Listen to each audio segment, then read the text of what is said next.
But anyway, I hit the go live button. Is OBS that smart? Wow, very cool. All right, sick. So I think okay, so now this is live. Very cool. We've figured out our technical difficulties. But yeah, pretty much what I'm going to do today is we're going to go over some of my, I would say, favorite burrs. I'm going to probably go through each of these categories. Let me switch over here so you guys in the Discord call can see this a little better.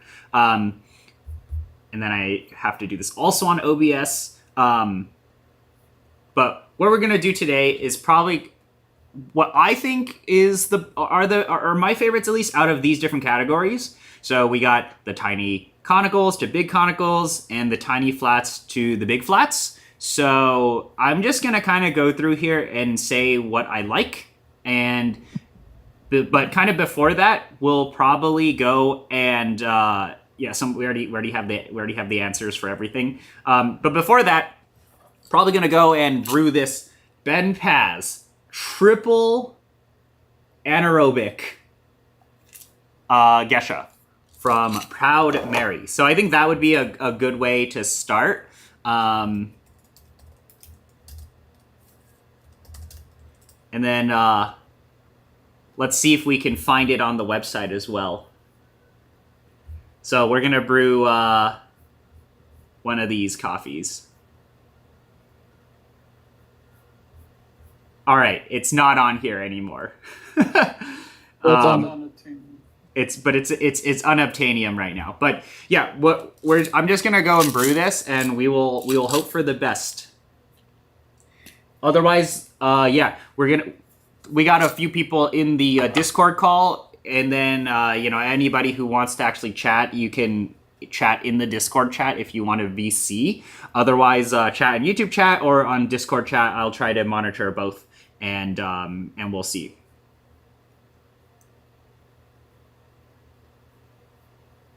Yeah, the live and video chats are different. But yeah, so I think the last coffee I had from Proud Mary was this one, which was the not triple anaerobic. The oh god, I have all these different scenes now.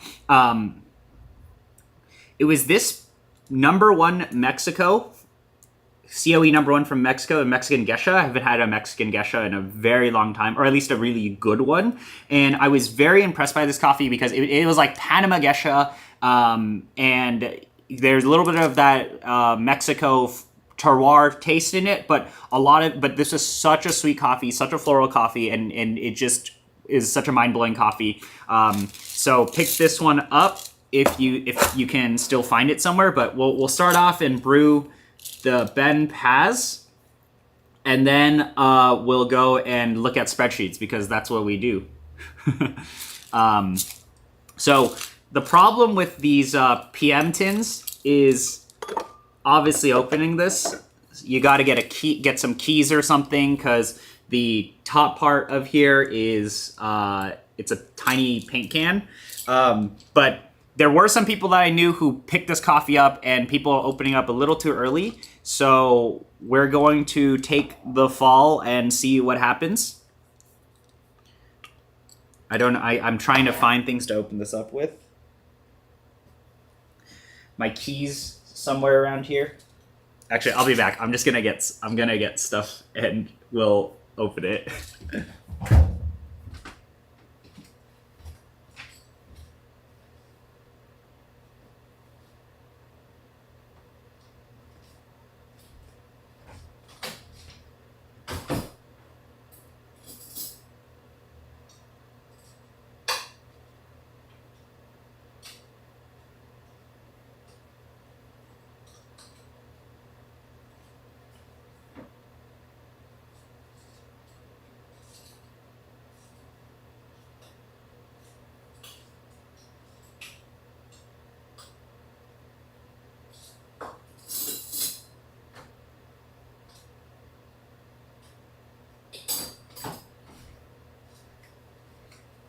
Dude, I actually have a opening skill issue here. This is Dude, what the heck? This is... It's like I have to fit something in here. I'm gonna use the back of this. All right, there we go. Cracked this open.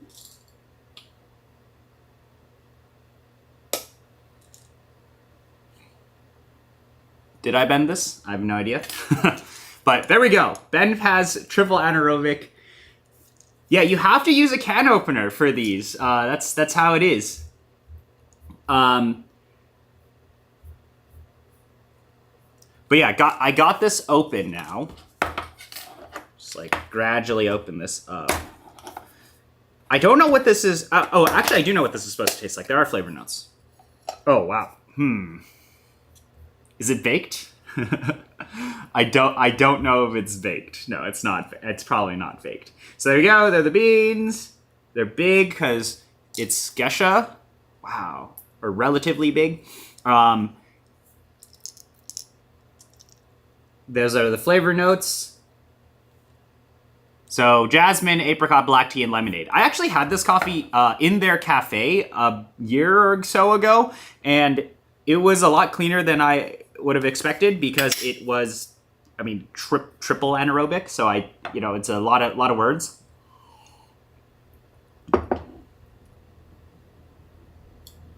Yeah. So if you've never seen a Proud Mary tin, that's what these are. They come in tins like this. And opening, and they're like tiny little paint cans. You have to open and close them, which can be a bit of a pain to reseal. Yeah, it's like literally a paint can. Yeah, tea notes and coffee are great, but I'm gonna, we'll like actually brew this.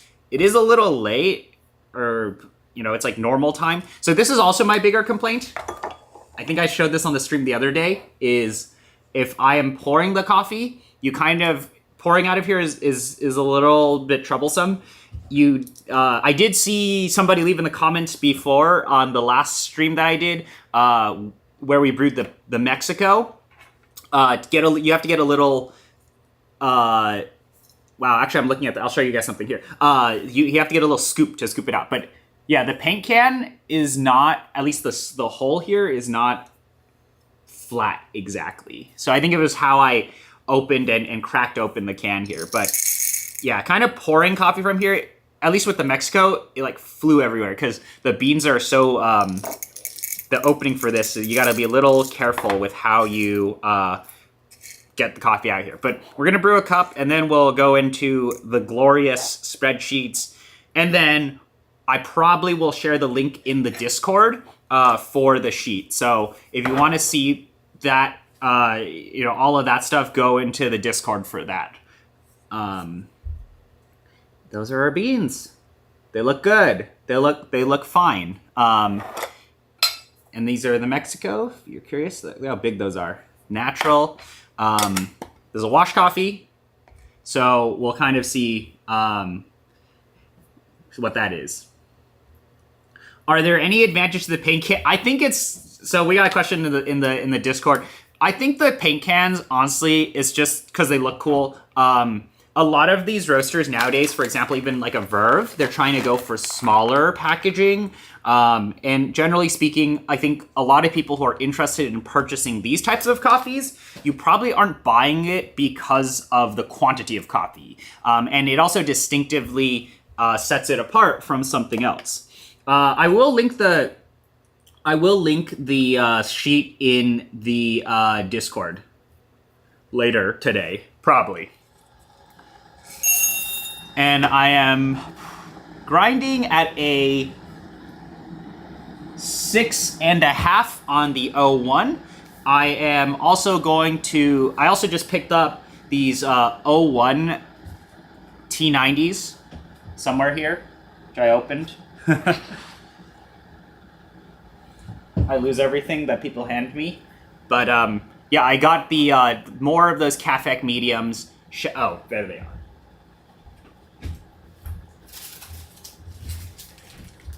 But I got O1 ones because I'm brewing everything on Pepe V60 now, and I got the O1s T90 size, or sorry, O1 Catholic T90 mediums. Shout outs to the legend Kimoy for hooking up these filters. But yeah, let me actually grind this.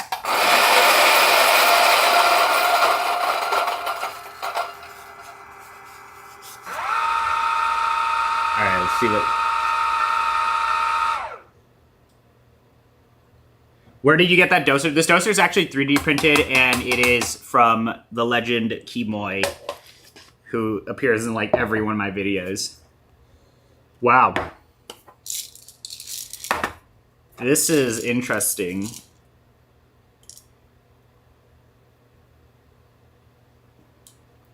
Panamanian Gesha SL28, wow. Okay, well, what I will say is this smells incredible.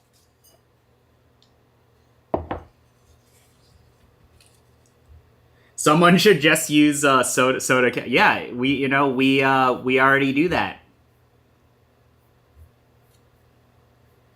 There might be a new Brian Blast flavor. We got that Baja Blast flavor. We might do something a little different this year. We're still figuring it out. I'm still waiting for Ferran to get some of his roastery set up. I think he got malaria, so that was not off to a good start this year. And then he's getting the stronghold and all of that set up, and we can, once he gets that all set up, I will then put in some of my glorious requests for you guys. I actually thought that coffee was Brian Blast was pretty good last year, so maybe this year it'll be a little bit better. Maybe it'll be different. I don't fully know which flavor, or if we want to keep doing Mountain Dew. I know we wanted to do, or I thought it'd be really funny to do Code Red, but who knows? All right. So I'm gonna brew the Ben Paz. We'll give it a little taste. And then we will look at our spreadsheets. And then I'll just probably pin it in announcements or something later tonight. I still need to clean it up because I think there's some access on that dock that needs to get adjusted. And then it'll be available.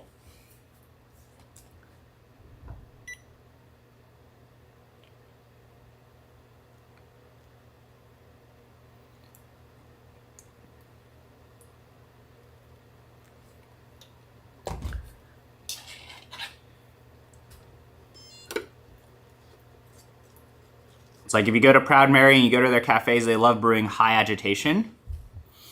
Ooh, smells nice.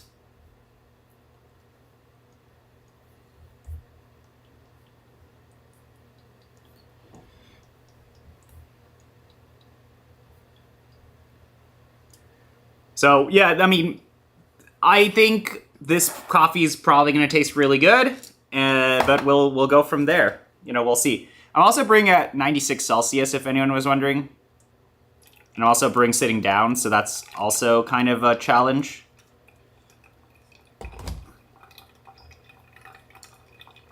Ever try osmotic flow? Yeah, I do. I don't like this kettle for osmotic flow. It doesn't pour slow enough. But I do think the osmotic flow stuff is really fun to brew. I just tend to think, for the coffees I'm using, I don't like pouring that slow exactly. But yeah, now I can do more aggressive agitation because I got the T90 in O1, so I can do like very aggressive pours. The flow rate is very, very steady on these filters. And I even adjusted the grind and made it a little finer. So definitely think the Catholic filters are fantastic. But yeah. You should do one of those limited Coca-Cola. Okay, so I have thought about doing the Coca-Cola flavors.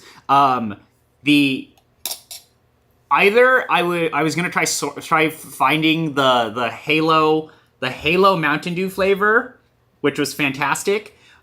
Back in the day, Halo, that Halo 3 Mountain Dew flavor, or League of Legends Coca-Cola was an option, and then also the Year 3000 one was also an option for the limited flavors. But I think I was planning on doing the Mountain Dew can, so I might be only limited to Mountain Dew flavors,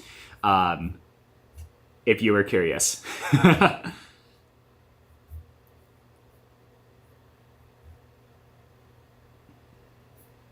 Maybe Monster flavor. That would be very, very cursed. But yeah, so yeah, pouring like that, doing that's the tap. I kind of brewed a little higher agitation than what I normally brew, but it's because it's been a while since I brewed with these Cafec T90 filters. All right, but it's probably gonna taste pretty good. All right, I'm gonna set that there.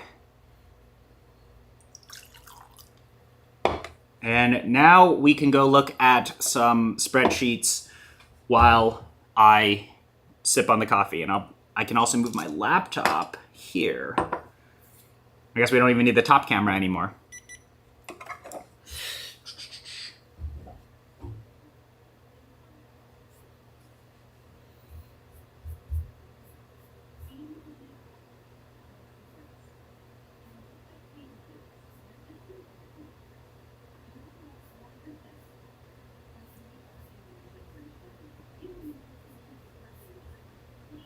Oh, I just realized. There we go. Need to mute people. Oops. Okay.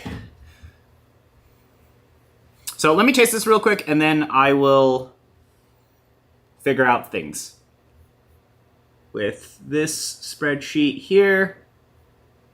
Aha! We have the greatest spreadsheet of all time. I'm gonna move this guy over here now, and we will go over things.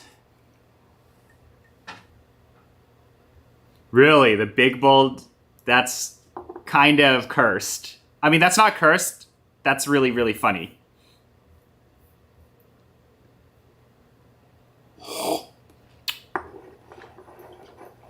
Wow, a ton of, wow. It's like black tea, lemonade type of situation going on here. It is significantly cleaner than what I expected it to be. This is quite nice. Ben Paz not baked, by the way. I mean, there are definitely a lot of those PM baked memes. The cups that I'm using are the Avency Wave from Ecosa Brewhouse, so they're kind of unreleased at the moment, or they're coming soon. So they got all the different they got like the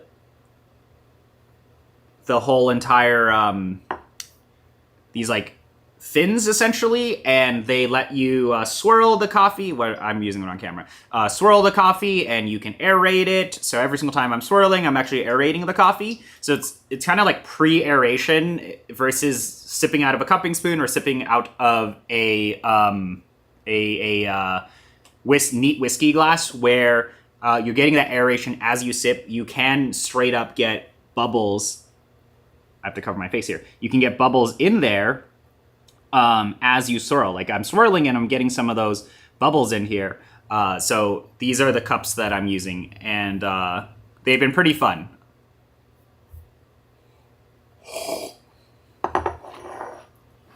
This coffee is great.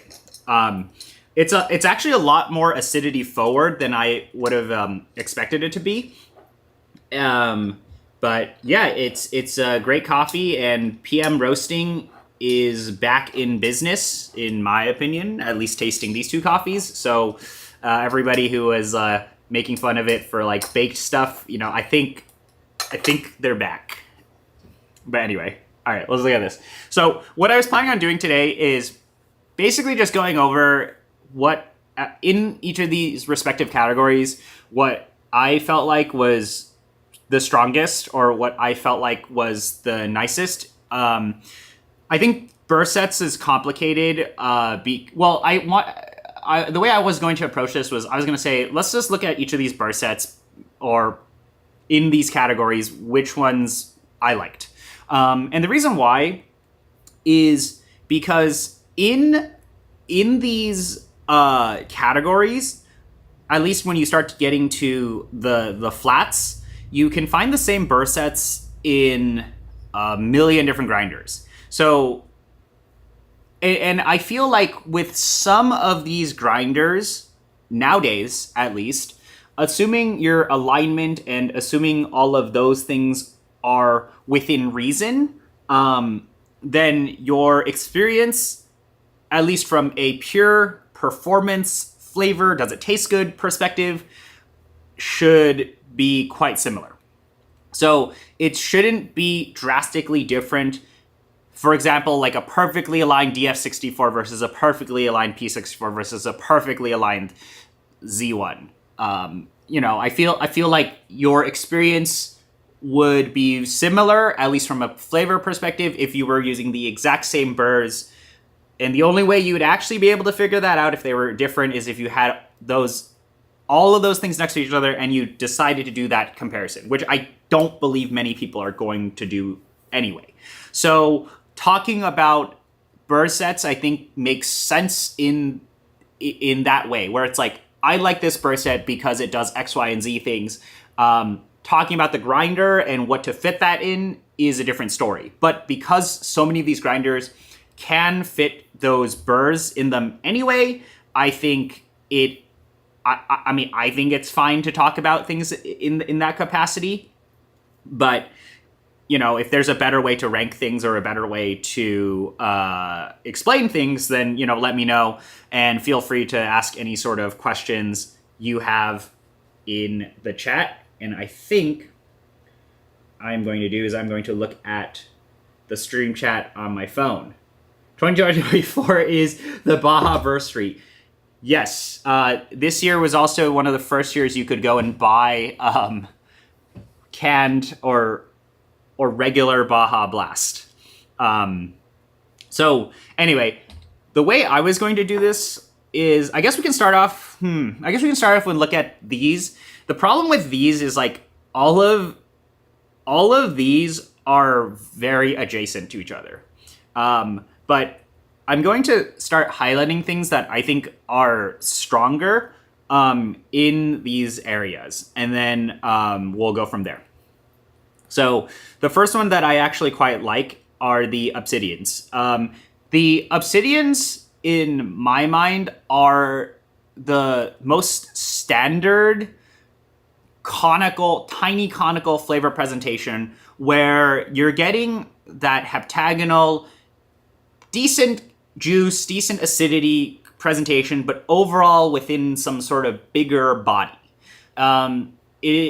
For a lot of people, I think people who, for example, had something like the Niche Zero and these bigger Mazers that are very chocolate forward, when people picked up these smaller conicals, that was the first time where they were getting more of that acidity, more of that juice, more of that those nuances, especially in brewed coffee and even to an extent in espresso, but also retaining a very comforting flavor profile. So still that rounding, still that bigger, heavier, syrupy texture. So I thought this specific burr set was a really first time people had this experience in a very accessible, tiny grinder that can fit into anybody's setup. You can be at any the mini, if you could be at any journey in your coffee hobby world. You could be a beginner. You can be an enthusiast that has everything, and you could find somewhere to fit this grinder into your life because it is so tiny, so versatile, and the burr set gives you fantastic presentation of things, given the fact that it is in a tiny package.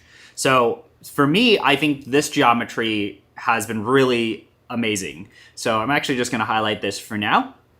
Let's use this one. So I think these are both really strong burr sets. Now, I haven't had a chance to sit down and properly, I guess, A/B Obsidian versus Moonshine. I also think now they come with Moonshine.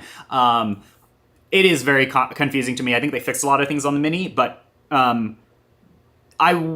it felt like Moonshine was slightly clearer, but still within the realm of reason of this is what this profile is doing, just maybe slightly more nuanced acidity and so on and so forth. So yeah, that's what this feels like to be a highlight out of these sets of burrs. Same thing with ZP6.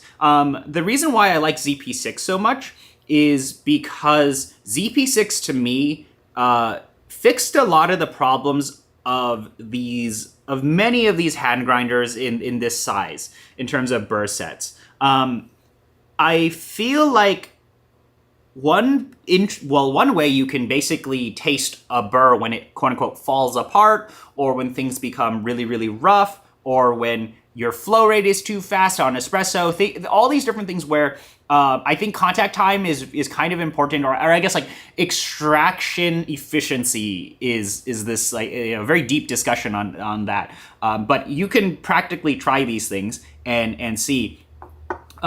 Is take a lot of these hand grinders, a lot of these smaller burr sets, and when you're brewing filter, try to push the ratio out to 1:20. I think 1:20 is a really great starting point. Where when you're pushing that ratio out so far and you're pushing the extraction up, I'm just going to say you're not channeling or anything when you're pouring water over stuff. You can start to taste burr sets not extracting everything, or so they basically add a lot of muddiness. The ZP6 was one of the first hand grinders that I felt like you could push through that barrier. You can extract high. You can push those 1:18, 1:20 ratios, and you can accomplish, you can maintain clarity, maintain structure, things are not falling apart.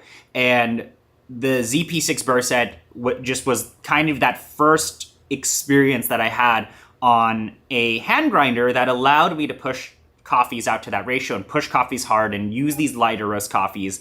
And it unlocked that kind of extra percentage. Oh wait, here, I think I need to like default set the Discord chat to mute people. Sorry guys. Unless people want to interrupt me, which you're totally welcome to interrupt me if you're on the Discord call. And I thought the ZP6 was like the first time you could do that, and that was like in my mind very, very cool. So it was pretty awesome there. What's your brew water like? Generally speaking, very soft, around 20 to 25 TDS. Not TDS, ppm. Would you say the well-aligned 64 millimeter MP burr, say in a P64, would be as good or on par with 83 millimeters like in DF83V? I'm considering DF83, I'm saying DF83 is stock DLC. Stock DLC gives you decent clarity in espresso. You actually can get acidity with those 83, the stock 83 espresso burrs, but there's you're not getting anywhere near the amount of clarity or acidity or flavor separation that 64 MPs would give you. I think 64 MPs are closer in terms of clarity presentation to 83 brew, but 83 brew is not going to give you that espresso flexibility like you get the espresso flexibility on 64 MP, because 64 MP can do espresso. But yeah, it has decent amount of clarity for what you would expect. So we actually ranked the 83 down here, if you're curious. So we put it as a 2 on clarity, 4 for how good it is on espresso. Not the strongest filter burr in the world, but a very forgiving burr set. Whereas 83 brew, that you can find in the 83V, much much more of like a singular note would kind of linger and exist out of there. And you can pull soup with this burr set, but you can't pull, your 9-bar boomer shots, which you can do on 64 MP. In case anybody was wondering. So these are kind of the standouts for me. Another notable mention is Kinu pour-over burr. I really like the Kinu pour-over burr. Because that burr set is like $30 or something, and you can stick it in a DM47, so you can get a motorized pour-over burr in a DM47 for around $200, which is an insanely good value proposition for how good this is at filter. If you're looking for a burr set that has ZP6 presentation, or can be pushed also in this higher 1 to 18, 1 to 20 region and still taste okay, is Kinu pour-over burr. The challenge with Kinu pour-over burr is I think it is a little finicky, and also in the actual Kinu, it's a little frustrating to use. Dialing in this burr set's a little annoying. And I think the ZP6 does majority of... It's like they both present acidity, I think, just in different ways, but like equally as clear, I would say. The intensity is a little bit different between the two.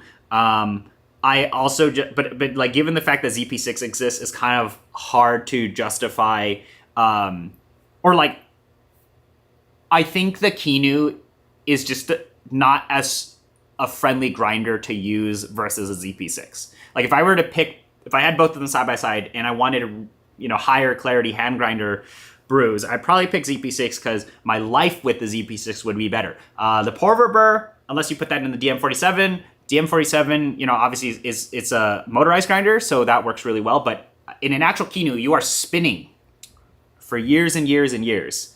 So and Kinu pour-over burr is a skill check of if you know how to dial. I completely agree with that. ZP6 is definitely a lot more forgiving than what you'd expect. Damn, POB fits in Arco. Cool. Goat Story did reach out to me a while ago, and I was like, sure, send one over, and then they never did. So I have no idea. Is there a difference between Can somebody confirm, is there a difference between ZP6 Special and normal one? I honestly cannot keep up. Easy Presso we only is have like... access to the special. We did not have access to the original one. Okay, so we only have the special. Okay. So all of what I have been saying is based on ZP6 Special. Same thing, supposedly. Okay, but it's supposed to be the same thing. I don't get it anymore. Easy Presso, all these companies, it's like Chi-Fi, man. There's a new model every single 3 months. The naming is all fucked up. And the problem is you have to, it's like, a lot of the time they're using the same parts as before. So, it's a pain point. That's painful. But that's, like I said, I made a video months ago and I still believe this today is, they've, a lot of these Chinese companies are doing exactly what the Chinese companies are doing in the audiophile space, just coming out with new shit every single 3-6 months. Are people trying? I don't think so. Some companies are trying a little harder than others, but like, they're just re-releasing the same stuff over and over, and it's like some new, it's like the new budget killer or whatever. And I'm not a big fan of that, especially if you bought a ZP6 or you bought one of these grinders and then like 3 months later, by the way, your grinder is outdated, too bad, right? Buy the new one. Sometimes they do add additional things, but like Q2S versus Q2 Air versus Q2 versus the previous Q2, it's like, are you arguably getting a better experience buying the latest one? Or like if you upgraded every single 3 months, I have no idea. But I can complain about that all day. That's why I kind of liked what Timor is doing, but then also I feel like Timor is doing, like Timor to me was a great example of, okay, they're not releasing as many grinders as you would expect them to be releasing, but then they are also doing that, and then like they have the same burr in like 5 different bodies, and it's like, does that actually justify another model? right? So I have no idea. But that's just me talking strictly from a performance perspective. Will you guys be getting the SSP Lab Suite V3 and put the V3 on the roster? I have them and they are good, but still need seasoning. Dude, I don't even know.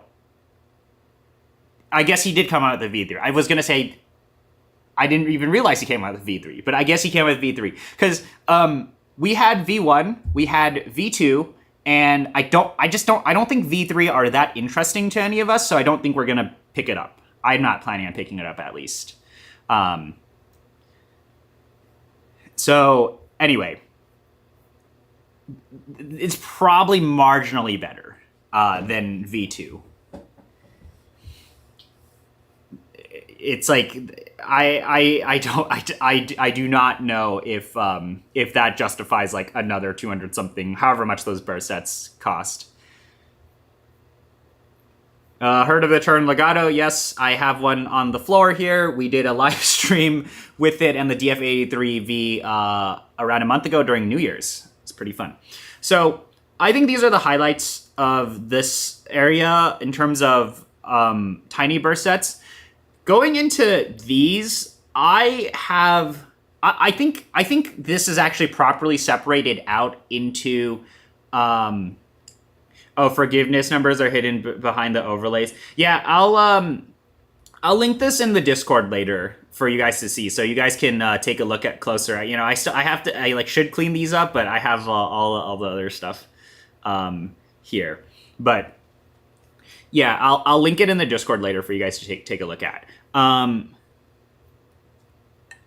So this is actually properly separated out, in my opinion, between chocolate forward big conicals and also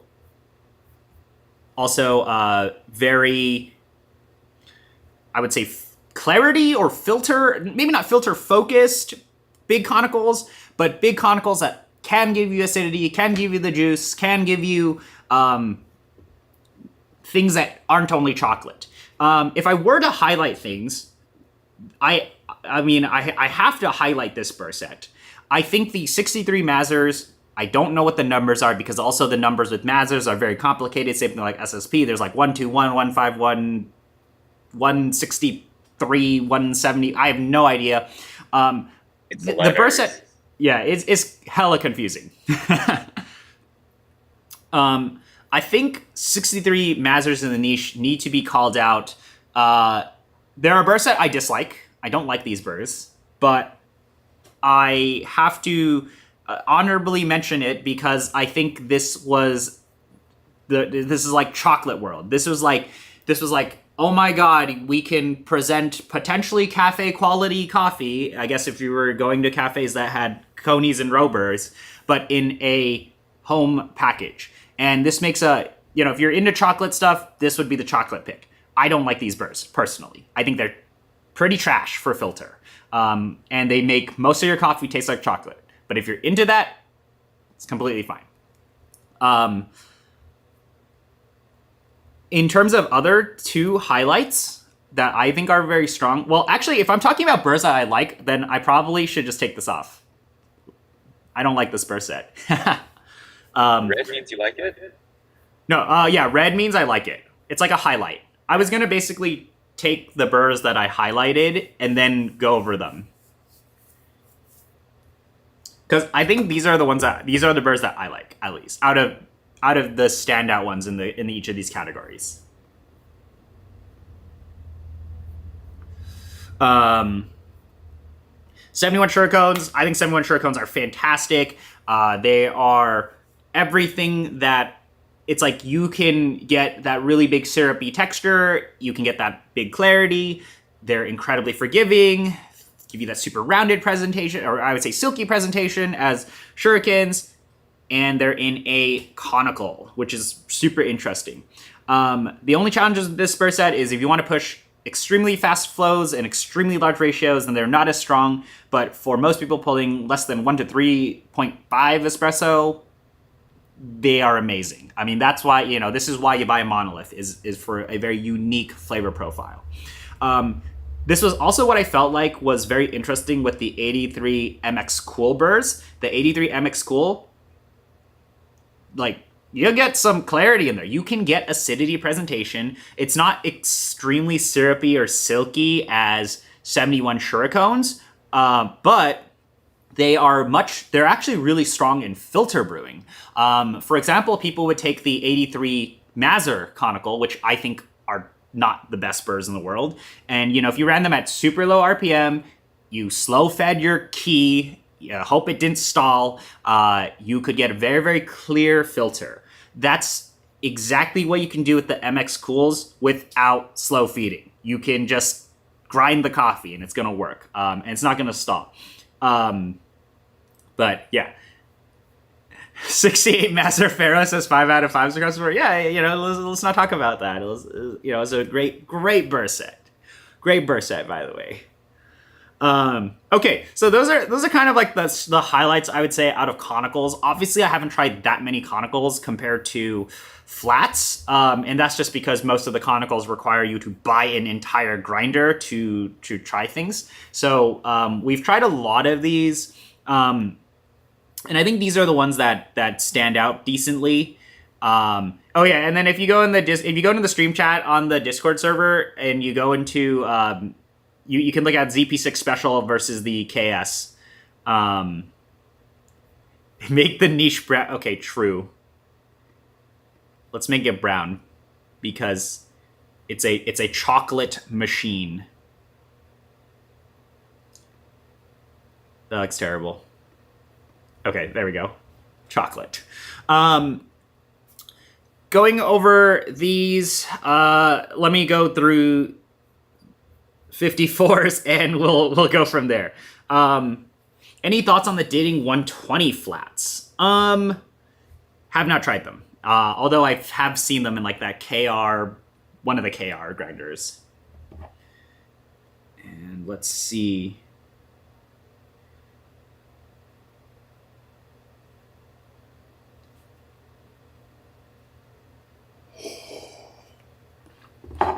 Also, this Proud Mary Ben Paz is tasting really nice.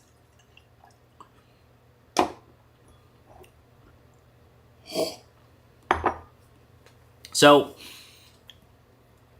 obviously, this one is a big highlight for a lot of people who are getting into alicorns or hyperline varios and so on and so forth. 54 Dating Steels are fantastic. They are basically kind of baby SSP MPs. That's like a very easy way to explain things. Really nice clarity, really nice sweetness, high transparency. Out of the 54s, I think this is the strongest 54. I don't really have much comment what else to say. It's not really a big comparison. That's at least how I feel comparing these burr sets together. Out of these two, in 60 millimeter world, I think the 60 millimeter Gevi burrs that you could find in the Gevi 4-in-1, the 4-in-1 thingy, that machine, and then also you could buy these burrs off of Coffee Burr or something. You had to go through some Alibaba loopholes to buy this burr set. I thought these were really amazing burrs in the 60 millimeter world, at least compared to 60 Urbanic. This is because you were actually able to get like clarity and acidity and a lot of sweetness. It was super round. And you could put this burr set in a Shio Leo and you could do a very fun hacky setup for like $150. This was a very fun burr set. Urbanic is okay. Urbanic is just a very traditional, higher. It's like chocolate. So to me, it's not as strong as a burr set as the Gevi in the 60 side. I guess 63 Bentwood wins by default because it's the only one in 63 millimeter size. So that's also a really great burr set. One of the most forgiving burr sets that I have ever tasted. What was really interesting about 63 Bentwood Vertical, the blind burrs, is maintaining texture and body, like actual really rigid structure, I don't know, texture in an espresso at a very large ratio. So oftentimes when you are pulling like 1-5, 1-7, sometimes obviously your texture is not going to be as high usually, but you were able to maintain a really, really nice mouthfeel and even potentially syrupy mouthfeel in those higher ratios.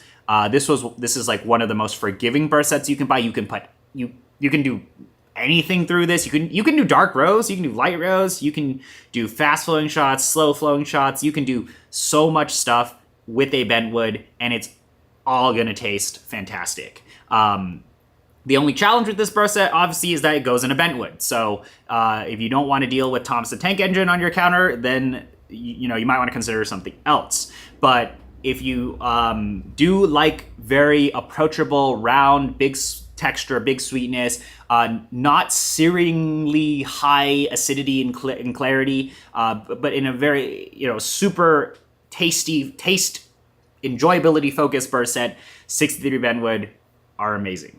The other thing, the other cool thing about bentwood is you can put memes on it. So this invalidates any other burr set that you should buy, right? Or any other grinders. Like you can put memes on your grinder. So yeah, I think bentwood are amazing. Okay, all right. Moving forward to some of the other grinders. Yeah, you can put memes on the screen. That's why it's good. Oops, is my... Yeah, so this one's hard.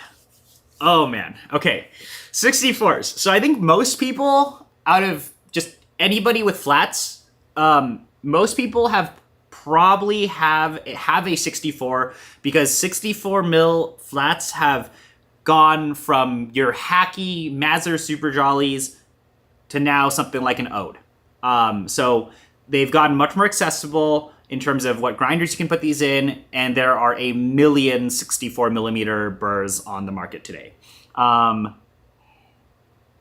So ranking some of these was actually pretty hard because luckily we've tried all of these, but I have some very kind of specific picks, and as you guys see, we're still doing some of the comments on these, can't do espresso on some of these, good value, so on and so forth.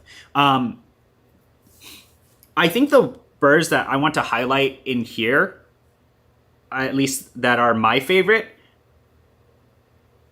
Do we have Misen? Oh, we do have Misen listed twice. Oh. Or is this the pre-revision? Oh, sorry. One of these I think is 64 Misen espresso. Yeah, there's also a revision. Yeah, this is the old one.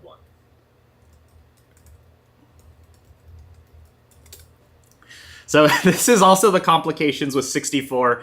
Is there a shit ton of 64s, guys? It's like, and now there's Cast V3, so who knows anymore. There are also multiple versions of MP, I believe. So I don't know anymore. So I think out of these, I like this, and I have a love-hate relationship with MPs, but I'll put it on for now. And then I also...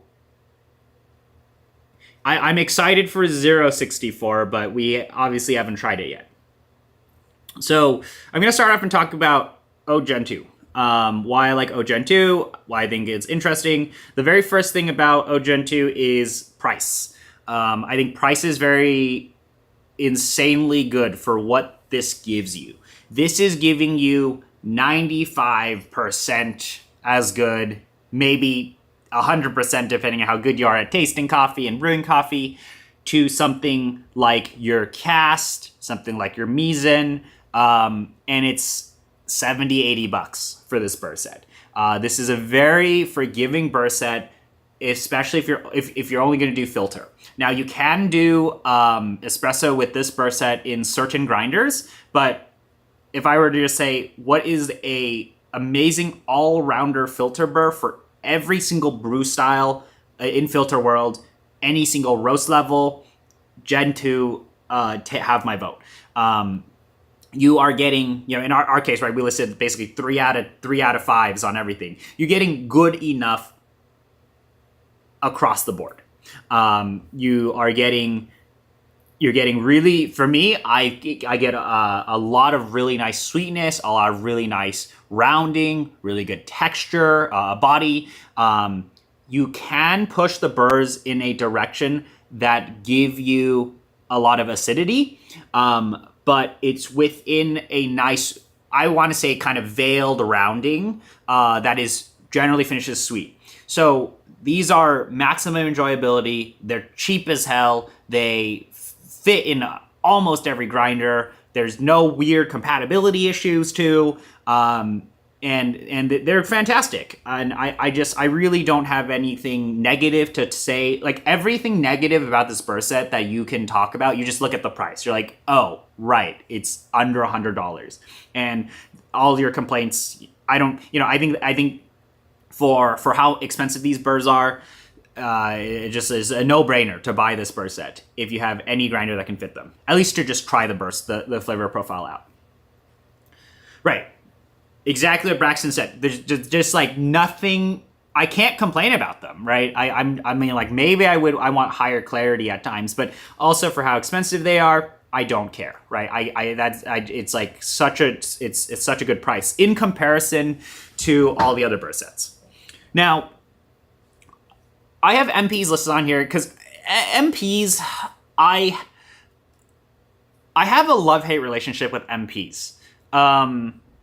A big reason why I like MPs is because I think for the price, you are getting, this is like going to be the first time you can get 98 flat levels of clarity in a 200, you can find them used, I think 150, 170 usually, burr set in a 64 mil world. So I think these are a very, like, basically, if I were to say Gen 2 is your all-rounder, MPs are your specialist burrs.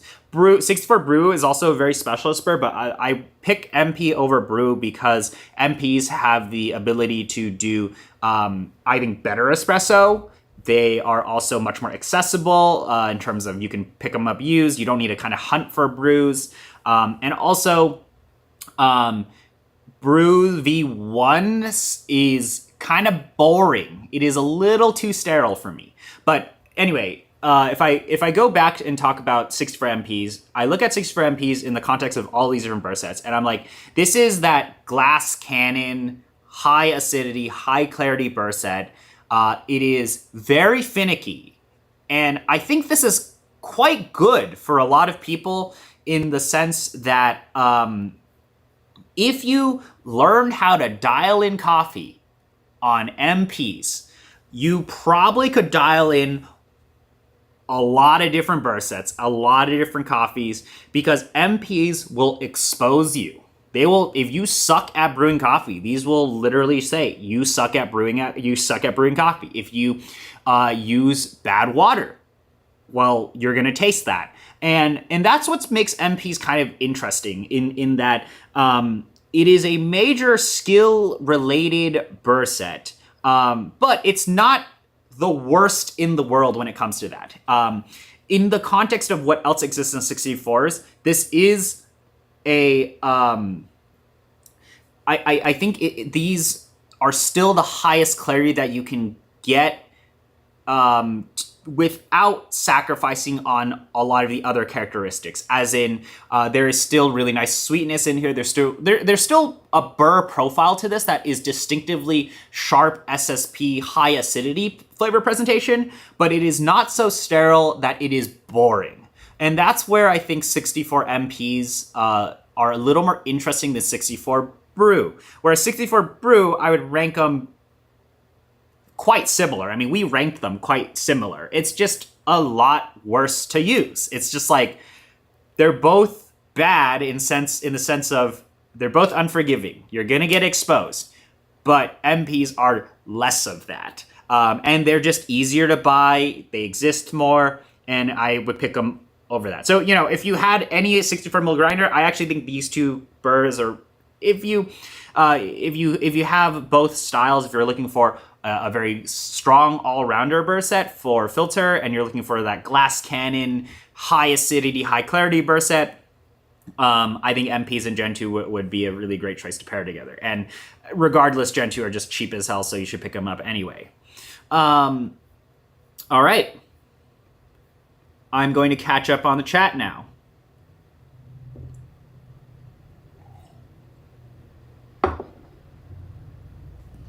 Yeah, so we rank these within the context of the size.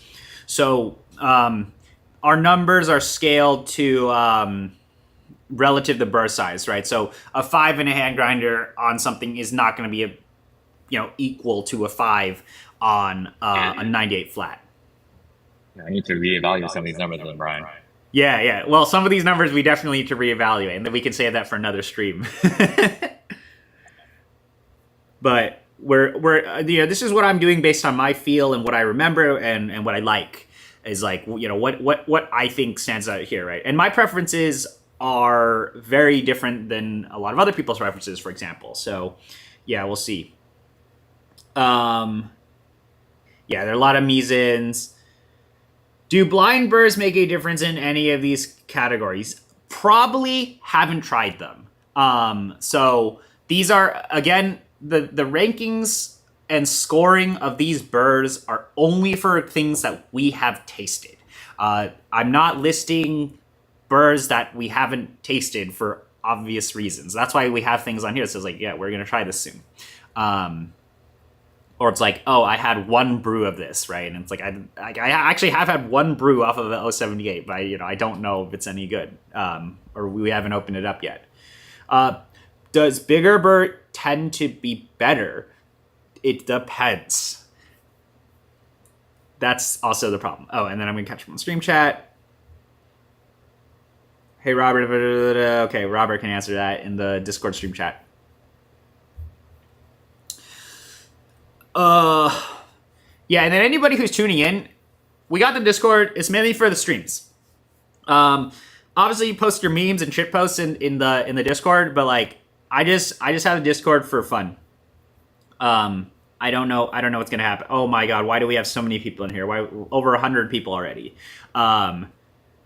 Thanks everyone for tuning into these streams. But yeah, the Discord's mainly for the stream and for all of that. I don't really intend for it to be super serious. We're just chilling, and that's where I will announce where I stream, because I mainly want people to hang out on the streams and on the Discord. I don't really know what else is going to happen. What is that? The 98 millimeter? Oh, LS. Oh, I think I have seen it. Haven't tried it yet. I don't think any of us are getting it. Yeah, I don't know if anyone's gonna get them. Okay, let's talk about 75s. I'm biased. I like shurikens.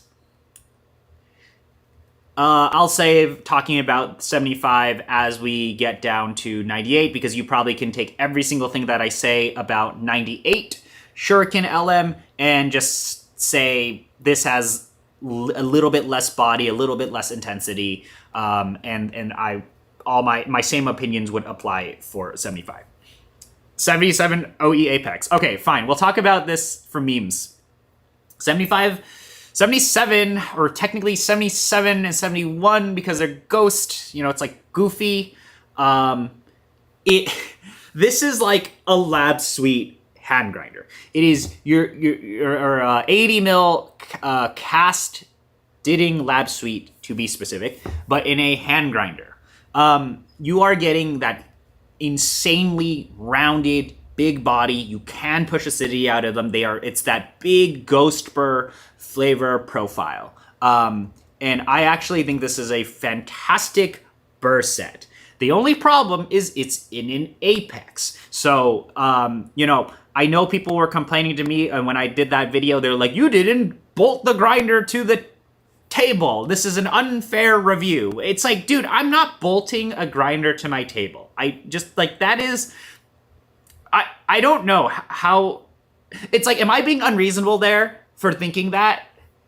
that I shouldn't have to bolt a grinder to a table or something like a block of wood for it to not tip over. It's like, I love the flavor profile of the Apex. I just am not a fan of using it.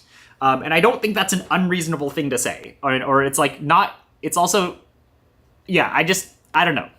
I think if I was grinding really dark. 100% hate rate. Nobody who touches it wants to touch it ever again. Yeah. True. But I love the coffee coming off of the Apex. I think some of the sweetest and tastiest coffee can come off of an Apex. It just takes a year to use to grind. So I do think that it is a burr. I have a soft spot for it because I think it tastes really good. But my challenge is it's in an Apex, so we can't win there. 78 stuff. We're gonna have a stream later on, guys, where we're gonna try out all of the 78s, 64S as well. We have all of them, or some of them are on the way. Do not know when everything's gonna come through. Yeah, imagine not building an entire table around your grinder, dude. That's the Nautilus right there. Nautilus. Imagine not building your house around a grinder. That is that's where it's at nowadays. So yeah, now let's look at 80s. 80s are hard because there's so many good 80s. The ones that I think are the strongest 80s are the Lab Suite Cast, the ones that you can find in the 804, Ditting a Lab Suite 804.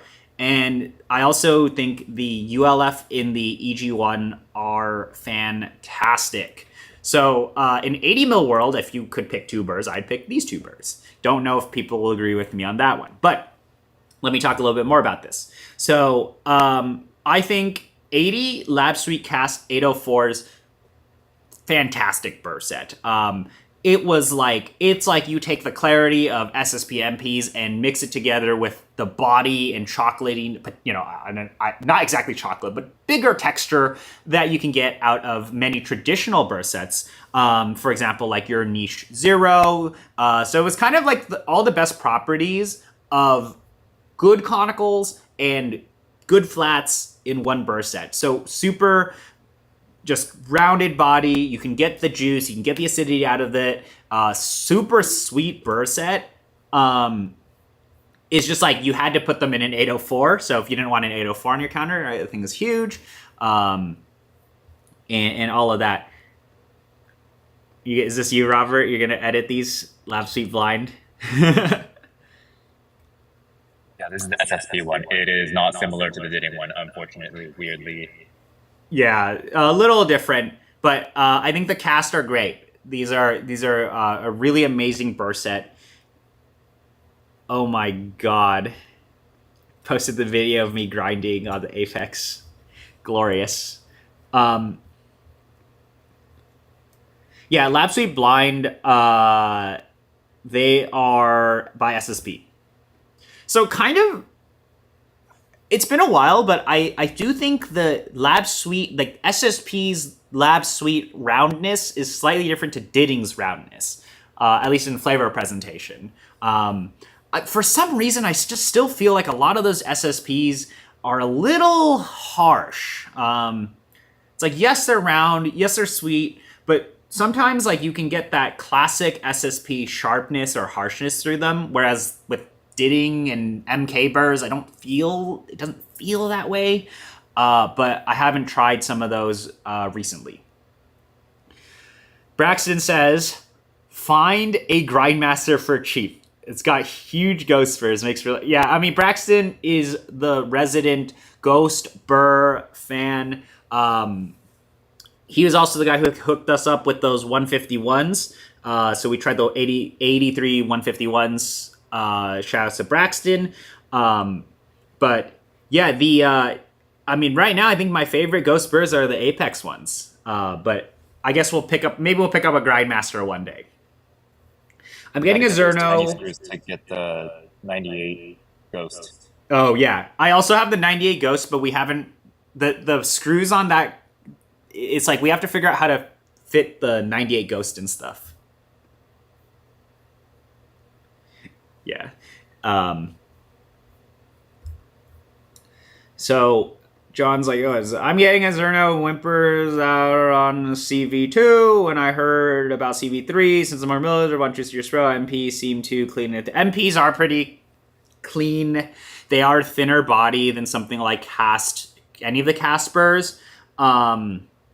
So I think, I think Mizens and Cast are very similar. At that point, it's like, if your goal is to do espresso and do milk drinks, I feel like the nuances between SSP Cast and Mizens are probably going to be negated because it's in milk. For juicier pour over, I probably would go regular Mizen, but I don't know. I think those are all like very, very. It's like you could just brew better. You could just brew in a way that pushes juiciness up. So yeah. Brian, do you? Okay. For non-forgiving burrs, example SS60 for SSP. What do you fix first if brews don't taste good? Grind size water or something else? It depends on what you're tasting that is not good, right?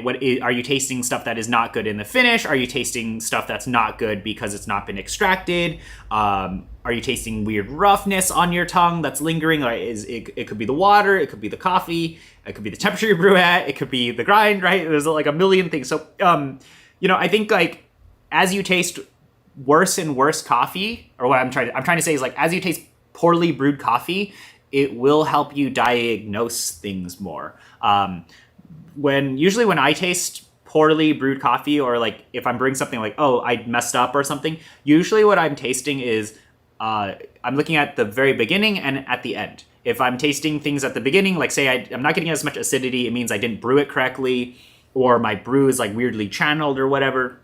And I also look at the aftertaste, where I'm like, is there thinness in the aftertaste? Is there a roughness in the aftertaste? Is there something weird going on there? And also, is this a problem with the coffee? So diagnosing things are very complicated.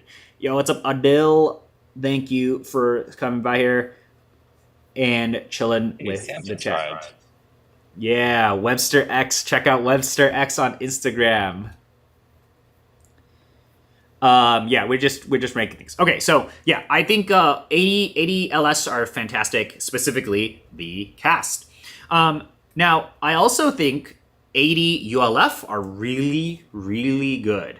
80 ULF, I feel like it's like you can grind so fine with these, and you can push extractions so damn high with 80 ULF. When you are brewing so these are, high clarity burr set for filter brewing. They're that clinical presentation. You use this burr set for R&D, but I do think this has more enjoyability at times than something like 98 Brew, but we can talk about that. I think that's like splitting hairs. The nice thing that I've experienced in the wrong grinder. Yeah, right burr, maybe wrong grinder. The challenge with this is like if you're trying to push some of the super fine grinds, where I think these burrs are so good at, you gotta feed things one by one. You gotta feed the beans in one by one. I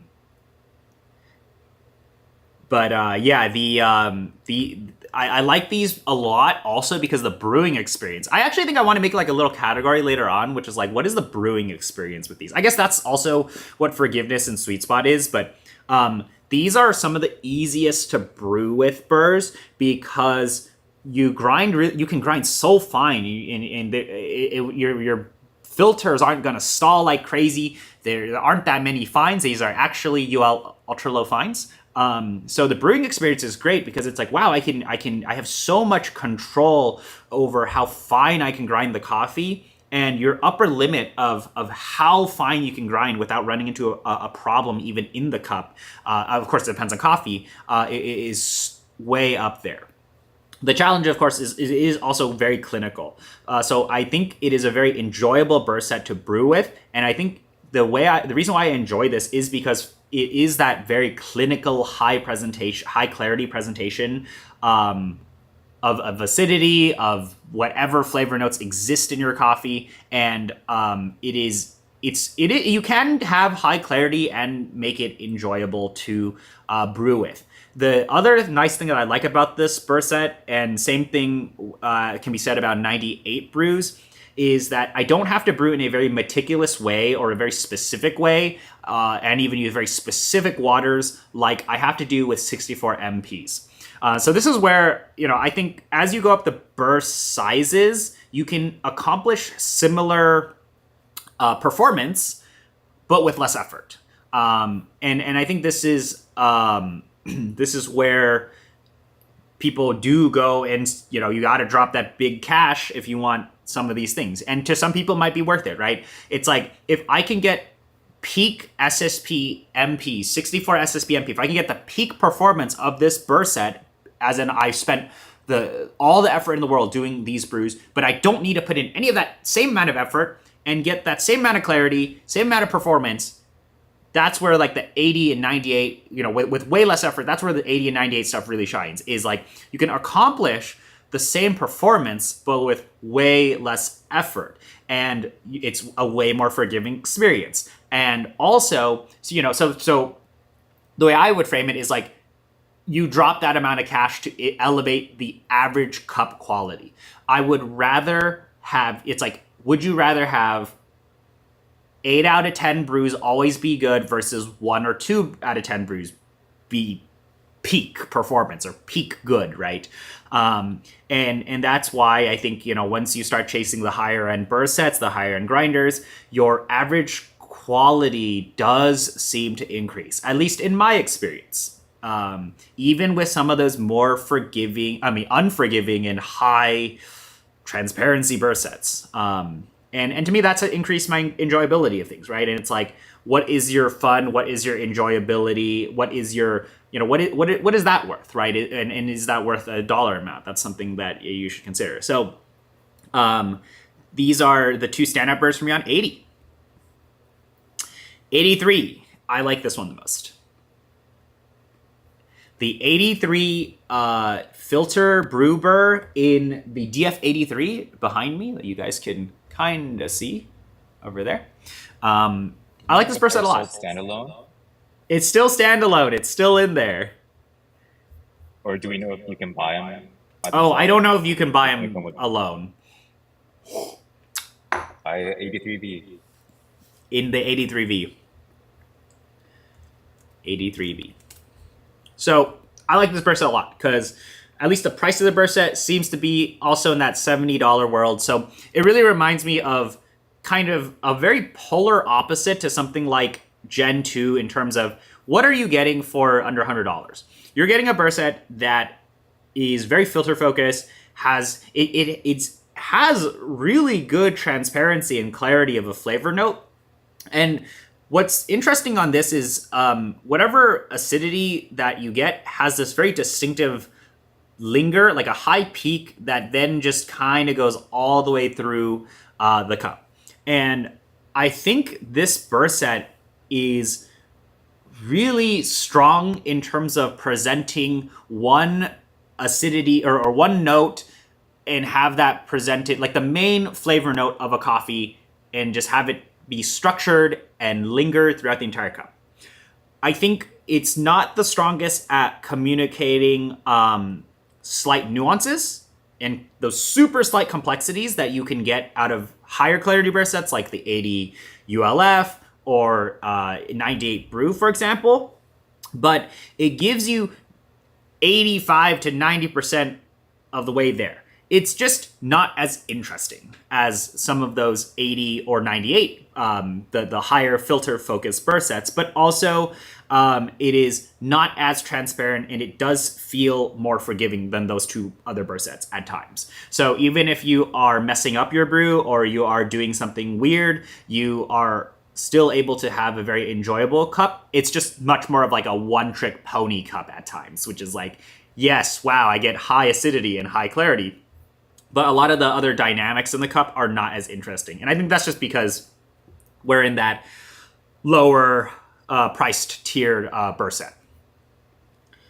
And that's also where I would say 83 espresso has more of those interesting dynamics. Even though you are tasting burr profile, you're tasting that Asian burr profile in 83 espresso for the 83V.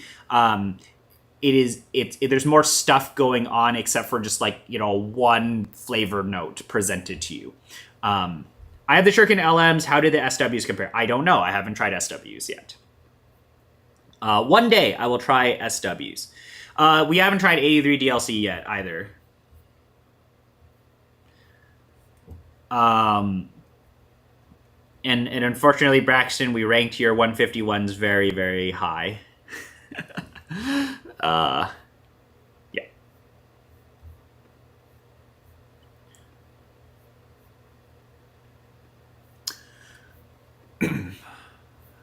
Okay. All right, lads. 98 time.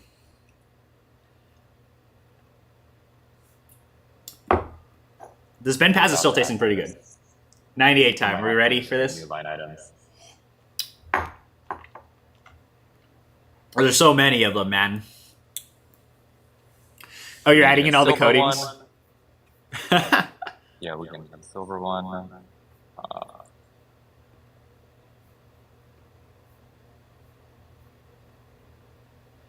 Yeah, you got that 151G, the OG, the super OG Burrs. Like I think the 151A and 151F are supposed to be the stronger Burrs.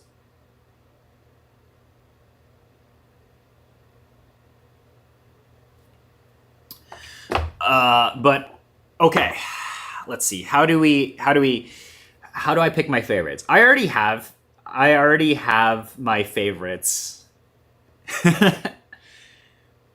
So, all right, I'm gonna start highlighting this. I like this a lot. I like this a lot. I like this a lot. Okay, let's talk.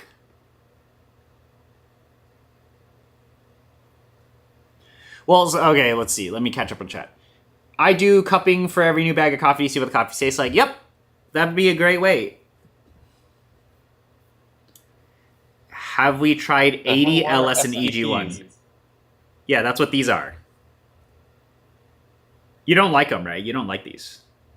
I don't like them. I like the originals inside the 807 more. Yeah, the 807 ones are stronger. I think it's like these were just like kind of like too high too high like texture. They're just kind of. Okay, I'm gonna use a sports car analogy. You can have sports cars that go fast, zip, are sharp, punishing, or you could have a luxury car that is like very accommodating, comfy, right? Like these Diddings and these Bentwoods are the latter, where it's always comfortable, easy rides. The SSP variant of it is not good because it introduces some of that wildness that contrasts with its ethos. Yeah, so it's just like still SSP harshness, goofiness. I feel there needs to be a burr to machine value scale for these as well. Yeah, I mean, right now we're just talking burrs strictly. Obviously, there's going to be some overlap on grinders because that's the only way you can get some of these burrs. But for example, a lot of these 64s and all the way up to 98, you can put these burrs in a variety of grinders. And we're talking grinders that are significant. You know, it's like 98 brew Titus in a Nautilus versus 98 brew Titus in an EK clone. It's like, sure, there is like a value to burr to grinder scale, but like it's like that 98 that EK43 clone is cheaper than like a 64 Zerno or whatever, right? So it's like, I don't know, in that sense, ranking some of those is, or like having that value scale is a little difficult is what I'm saying. So I'm going to now talk about 98 because I think 98 are super interesting. The 98s to me have had the most variances in terms of flavor profile, just in general. As in, there are so many different flavor presentations found in 98 that I do not feel like exist in 64 or even in the conical world, where you can have drastically, so many different burst sets that drastically do things differently. And I think this is what makes the 98 collection very fun to talk about, and also what justifies a lot of people's ownership for 98 millimeter grinders is to have this amount of fun. I think this is so fun that you can purchase a grinder and you can stick a million different burst sets in there and have so much fun tasting all these different burst sets. Obviously, the same thing, you can do this with 64s, but 98, I think there's just more of that fun. There's more potential to enjoy and extend your enjoyment of the hobby with 98. That's how I feel, at least. So, out of all the different 98s that I've tried and that we've tried, I have 3 that I think are pretty interesting to talk about. I think the 98 SSP brew burrs that are Titus coated. So the biggest difference is these two are the same burrs, same geometry, but the actual coating on them is different. So this was kind of also, for me, one of the first few times where I actually experienced coating making a difference, or maybe it was the grinders that we had them in, because we had 98 SSP brew in a P100 next to a 98 SSP brew Titus coated in a Nautilus. And both of these were like amazing to taste. But the Titus coating, even on the Nautilus, where the Nautilus you can get burrs super, super close together, we were really not able to build 9 bars of pressure. So it seemed like the coatings actually did something in terms of fines production that allowed us to build espresso. You know, you can straight up do 9 bars on 98 SSP brews in a P100. But regardless of which coating you get, I think this is one of the most unique burst sets I have ever tasted. These are the sharpest, clearest, most transparent burst sets that I think exists right now. It also is very interesting and maybe even puts your skills as a taster to the test, because what happens is when you taste something, say you brewed something perfectly and it's like a light Panama Gesha or something, and that has acidity and complexities. It takes everything you taste and crams it into a split second that is presented to you at the very front. And it has this really sharp drop off when it comes to just anything else. So you get all this information at the very front, and it is like really a mind-blowing experience if you've never tasted coffee like this before. And to me, it was so interesting because usually I will say a lot of these high clarity, transparency focused burst sets are not the most interesting to taste. Sometimes you want some of those dynamics, and sometimes you want some of that burr profile to actually get in there, because I think that actually makes things enjoyable. You probably don't want to be tasting the fact that you suck at brewing coffee every single time, right? Sometimes you want some of that burr profile to get in there, make things more forgiving, more interesting to taste. But this was, because this has such a fast presentation of flavor and intensity, it kind of makes that clinical, transparent presentation interesting to drink. And I think this, to me, was so just like insanely interesting. Like, oh my god, this acidity is here, and then instant drop off. Of course, it exposes every single problem you have with the brew. It exposes the fact that you suck at brewing coffee, or your coffee sucks, or like, you know, you just like messed up somewhere. And I think this is what makes this burst set so interesting, or to me, like, why it's a very standout pick, is that it is on the biggest different spectrum of flavor presentation to any of the other burst sets that I feel like exists. And I think it's also, to me, a very challenging burr, or it's like a proof of if you can brew good coffee with these burr sets, you probably are pretty good at brewing coffee. Or if you're a roaster, if you're QCing or whatever, you're probably doing a good job if you are getting good flavored things out of that, because these are just going to expose all of your flaws and all of that. But just the presentation from them, it's like surgical clinicalness. There aren't as many interesting dynamics in the cup. Where you will find dynamics is your coffee. You will want to be using the best coffees with this burr set. But to me, that's why I like them a lot. Just showed me a very different presentation of burrs out there. And also, it didn't really have that a lot of that SSP harshness that you would find in, for example, like 98 HUs and all of that. Now, if you did like SSP brews and you wanted more body, more linger, a slightly more forgiving experience, you should consider, oops, I'm messing up the spreadsheet, 98 LU. So LUs are very similar, but because they have linger and they have 5 million different revisions, I don't think they're as interesting to taste. They're not like that ultra glass cannon. And I think it's like if you wanted a challenging burr set to learn, to try things out, I think I would veer towards brew. The next burr set on here, we already went over 64s for anyone wondering. So we're going over these. We're going over everything based on size. So you can feel free to go. 98 brew geometries are slightly different between each other. Yeah, because of course they are. SSP changing things every single 6 months.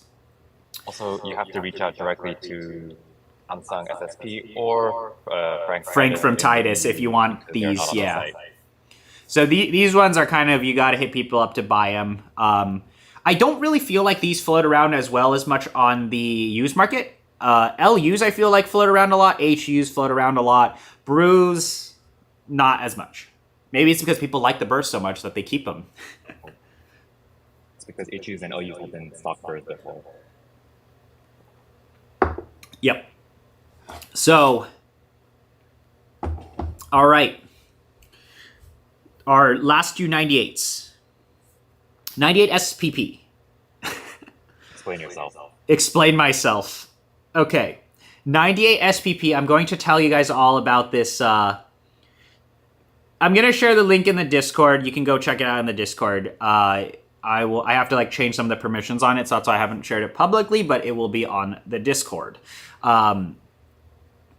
98 SPP. All right. I'm going to explain myself. So 98 SPP, for anyone wondering, is a clone of the Measons or the Cast. It's an SP clone. It's SPP. So we call them the SPP. I think it's because on the product page, they spelled it SPP. And it comes in purple coating. It comes in, I think, red speed as well. And I don't know. This reddish speed, there's a purple. Reddish speed. Is no longer available. No longer available. I don't think they actually sell the purple one anymore. Yeah, they used to have the purple one. Yeah, but this is a rare ass burr. Okay, so this is also under $100, and it is that China burr flavor profile. So when you taste the coffee, there is a split second of a delay where it's filled with sweetness, and then there's a buildup of acidity into a really nice rounded sweet finish. It's very blendy. It is just really a very normal, approachable burr set. And this burr set invalidates a lot of other burr sets because it's under $100, in my opinion. And you can stick this in your in like a lot of different grinders. I don't know how easy these are to buy now. But if you are looking for that very approachable blendy flavor profile, especially in something like espresso and making filter very approachable, they kind of remind me of Measons. Like, they're very safe. They're very normal. But they're super cheap when you consider coffee. yeah, like normal coffee, man. They're super cheap when you compare them to real SSPs. But it makes total sense to me that a company from China would come out with 98s. They already were making 98s for a while. It was just really funny that they called it SPP versus SSP. Geometries also look quite similar. I will say that they are knockoffs, so Yeah, these are knockoff. So if you don't like knockoffs, then would not buy these. But considering I think people who are purchasing a 98 millimeter flat, I think you would only buy these just for the hell of trying them. You probably also extra loud compared to other 98s because the number of pre-bakers is not co-prime to one another. Yeah. So I just think that this really deserves mentioning because like I think these are just like the highest performance to burr size pricing available or whatever. Like how good the burr is, for how expensive it is very surprising. Brian's just telling everyone to get 98 flats. Yeah, it's just kind of funny though, because like you have like a $2,000-$3,000 grinder and you're using an $85 burr set versus your $500 SSPs. Realistically, it's like 140 after shipping or something on AliExpress. That's still like half the price. It's just gonna clarify that before people start commenting about it. Yeah, if in case anybody ever looks into this, the lore, the SPP lore. Any reason why 98 Misen don't get a highlight? I just think they're kind of boring. We tasted Robert and I tasted 98 SSP. 98 Misen next to 102 Misen. 98 Misen and 102 Misen are both just kind of boring when it comes to filter. They're so balanced. They're like 9 out of 10s across the board, but they aren't interesting to me. I do think 102 Misen have a very I'll talk about 102 Misen when I get to 102. 102 have a more interesting espresso presentation, but 98 Misen, yeah, okay, right here, presentation, it's probably the overlay is blocking it. We say it's too safe. That's how I feel. So that's why I didn't highlight it. It's philosophical. Yeah, this is a philosophical thing. And this is what I like, right? So, you know, I'm allowed to pick whatever I like, and you know, you guys, when you guys get to look at the sheet, what you guys like are going to be completely different than what we like or what I like. So the other burr set I have to highlight, of course, you guys already know this, Shuriken LMs. Shuriken LMs to me are amazing. They are one of the most forgiving 98 millimeter burrs that exist out there, with maybe the exception of other Shurikens. They have one of the most upfront acidity presentations that you will get out of 98s, and they are also present things in a way that have a very silky and sweet finish. It covers up a lot of your mistakes. So in terms of pure acidity and clarity, it is not as clear as something like 98 Brew or many of the other SSPs like HU or LU, but it isn't harsh. It doesn't have that SSP sharpness or harshness that you can find. It has its very own presentation. And when I think about 98 flats, the reason why I pick this and Brew, for example, is I want something that is significantly different than other things, because I think about whatever my upgrade path is, right? Oh, I'm go from a 64 to 64 flats to a 98. Well, I want something that is significantly different because I want to kind of justify my purchase. I also want to be wowed. And the burrs that wow me in 98, at least in terms of this, are SSP Brute. It's so different than what any of those 64s present. Same thing with 98 Shurikens. It's so different than any of the 64s present, right? And even and this is what I was, back to my point earlier, was like, that's the kind of characteristics and the breadth of flavor presentations that you can get in 98. And that's what makes 98 really fun. But yeah, I can talk about Shurikens all day. The reason why I pick Shuriken LM over something like CR, I have not tasted SW for anyone asking, is because I think CRs and LM have virtually the same presentation.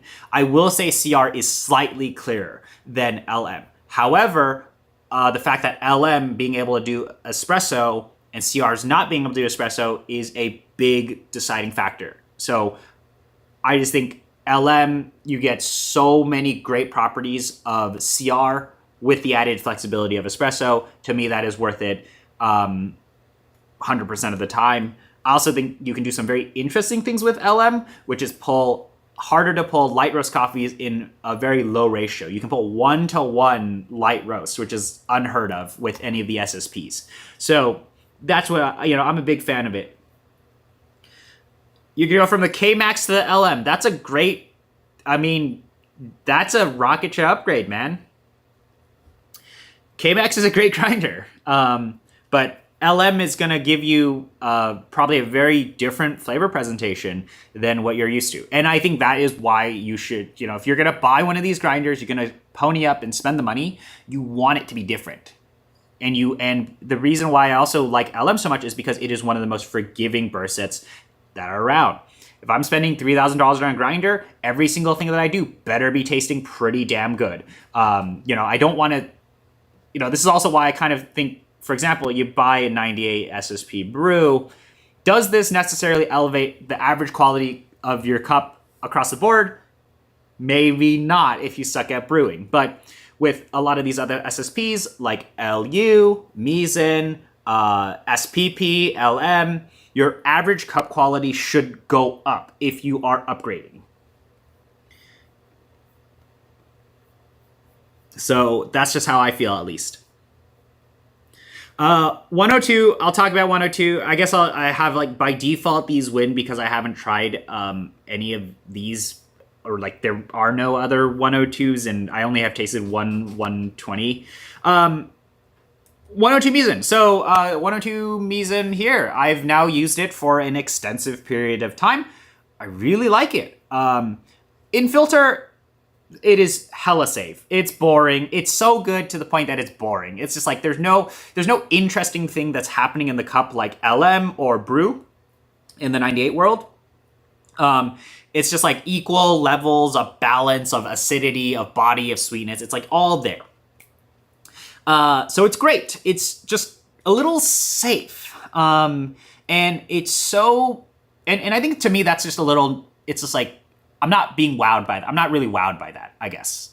I'm more wowed with the 98 brew or LM where I'm whoa, that's doing something interesting in filter. 102, super safe. But also, I think that's what they were going for, right? I don't think they were going for super crazy presentation on filter. Now, what's been interesting, though, is I don't feel the same way on espresso with 102 Misens. 102 Misens do this very interesting thing where it shifts the intensity of espresso. So, for example, LM up front, right up front on your tongue. There's a whole video a whole stream we did about it a few weeks ago. So check that out if you want to see our live reactions. But 102 Misen, it's that intensity, but shifts so far back on your palate that all of that gets up into your head, and there's this crazy retro nasal effect with 102 Misens, and I'm just that's weird. I've never had anything like that. And it's clear. It is so different than, I kind of wish it presented filter in that way because that would be the polar opposite to my shurikens. But yeah, they do that in espresso. So I like these a lot for espresso. I don't like them as much for filter, although I have been brewing everything with filter. The past few days of streaming, we've been brewing with this for filter because it's easy as hell to brew. They're super forgiving. It's very normal. It's very safe. And I like it a lot. Also, a unique thing about this is that the acidity does linger for a very long time into a really nice sweetness on filter. But overall, very safe, very balanced, very normal. And I think that's what they were going for. But I would recommend 102 Misens for espresso over filter if you had a choice. 120 SSP Molar Z. This is the only 102 or 120, not 102, 120. I think these burrs would be good if they weren't in a Molar Z. The Molar Z is just kind of painful to use because the Molar Z is a really low RPM.